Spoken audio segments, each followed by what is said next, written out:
Everyone, Angie here. Let's talk a little bit about introducing goats to your herd. Now, my main herd are Nigerian dwarf goats, and we just got, can you see her?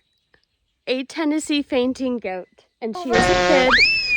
She was born towards the end of June, and we just got her a couple days ago.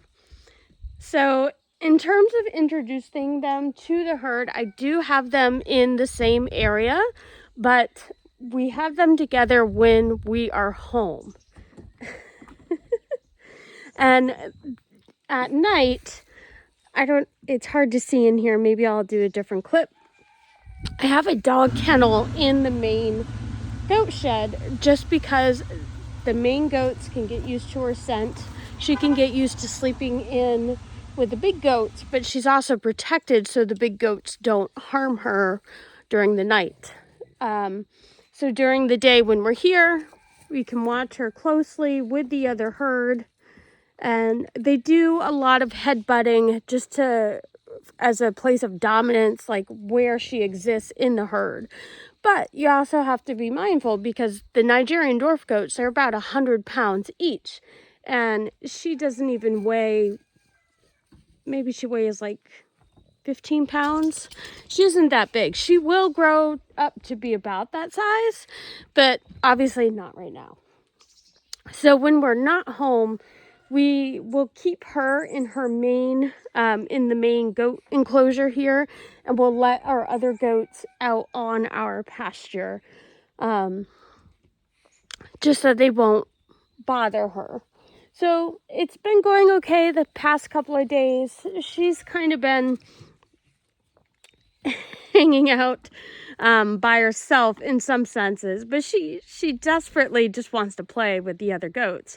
And what's kind of funny is when the goats are out on the pasture, so they'll go up around the fencing here, and she'll cry out to them, she'll blat out to them, and then they'll talk back to her. So they do communicate with her. Not sure what they're saying, but aren't you a cutie?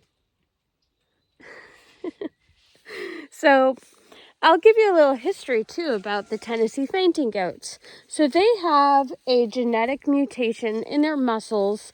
So the chloride ions are switched with a different amino acid. So it causes them to stiffen up. So the fight or flight comes into play. And then they, because of their genetic mutation, is when they get really spooked, the fight or flight, they basically will stiffen their legs and fall over. So they don't really faint per se. They are fully conscious. They're aware of everything.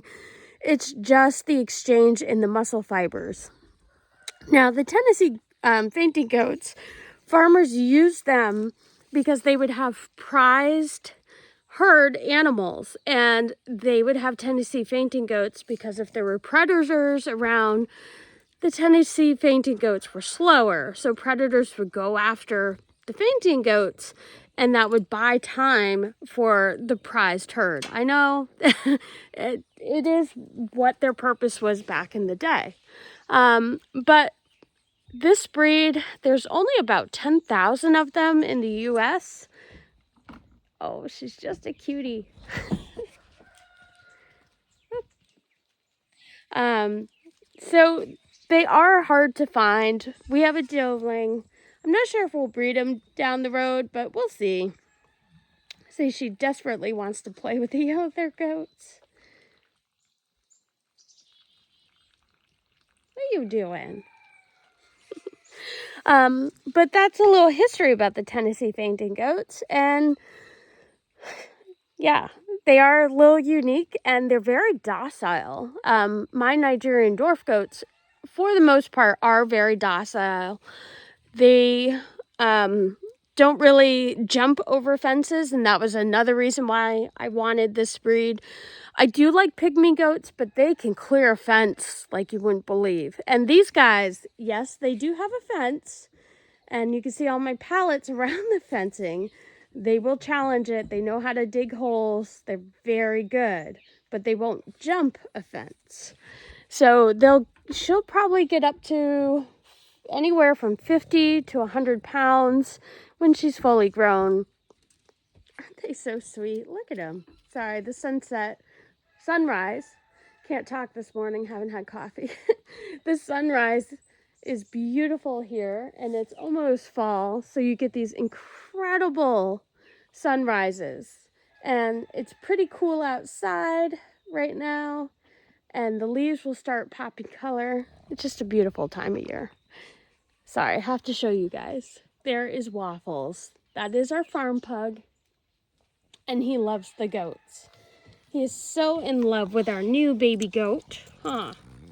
Yes, you just want to play with them. And he likes to come out and do farm chores with me in the morning.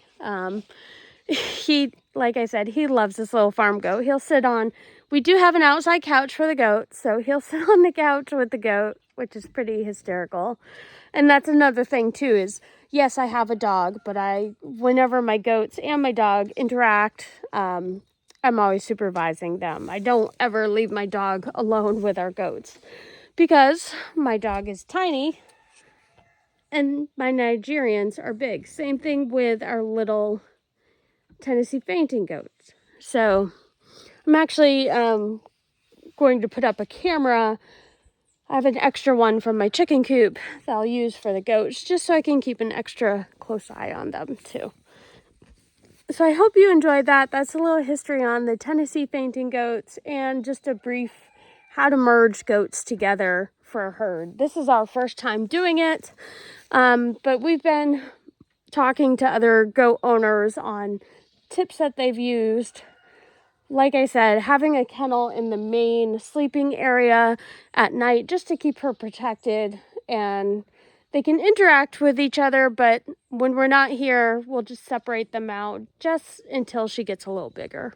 So I hope that helps. If you have any questions about our goats or even the Tennessee fainting goat, let me know in the comments.